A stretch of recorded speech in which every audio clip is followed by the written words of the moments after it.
Around 55 tents are pitched on a section of the Grand Canal in Dublin today, just days after almost 100 were cleared and barricades erected at another location beside the canal.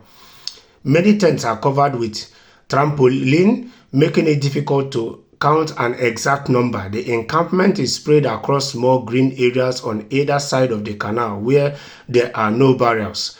Tents have been pitched along the canal in recent weeks due to ongoing shortage of accommodation for asylum seekers arriving in the state. Barricades were put up along the canal on Tuesday, or after almost 100 tents were cleared from the area as part of a multi-agency operation. The third such operation to happen in a month. The first took place on the Mount Street and the second also occurred in Grand Canal. Meanwhile, Minister for Justice said the number of the deportation orders signed has increased by more than 50% compared to last year, and the number of enforcement has increased by almost 200% over the same time frame. She said in the coming weeks there will be a tender for a charter flight, which would hopefully be progressed by the end of this year. So where we have larger numbers of people being deported, we will be able to charter our own flight, the minister said. The number of voluntary returns also has increased. She said 36 million euros has been invested by the Department of Justice to increase the number of decisions per month from around 300 to around 1,200. So apparently, you can see what is happening in Ireland. Yes, and sometimes it's funny that when I make videos about Ireland, there are good Ireland people. Oh. There are some that watches my video, they appreciate what I'm doing, and they even encourage me. Then you have the ones that comes to bash you, they come to call you a whole lot of names.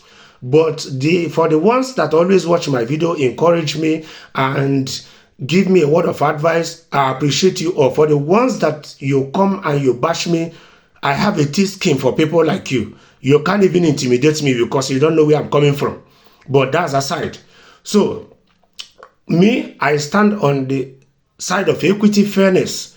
So, I feel for the 14,000 Irish people that are having serious accommodation issues, and I just hope that their government should do far more for them to give them affordable accommodations or provide affordable housing scheme or social housing scheme for them, because the first obligation every country owes anybody is to their citizen before any other person.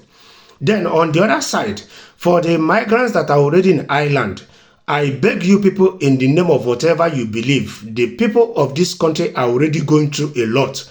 If you find yourself or you bring yourself to their country, do well to abide by the laws of their country and don't add to their problems. They are already having a whole lot of problems.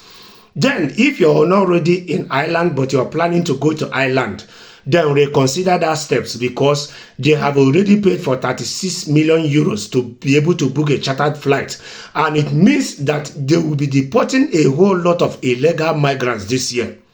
So before you waste that money to go to Ireland and end up being deported back to your country, it's better you think of having another option, or migrating to another country where you might have a better chance of staying in that country in search of a better life for greener pastures.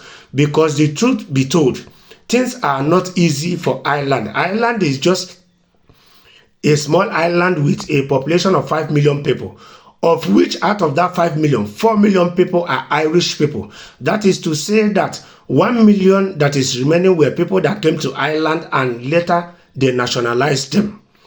And as you can see, Ireland is having housing crisis for years. This should be one of the serious issues that their government should be addressing. It is very, very critical and paramount, because having a roof over your head is one of the most essential things that every human being needs to be able to have a good night rest, to be able to think properly, to be able to articulate properly, to be able to plan properly. So their government owes them that.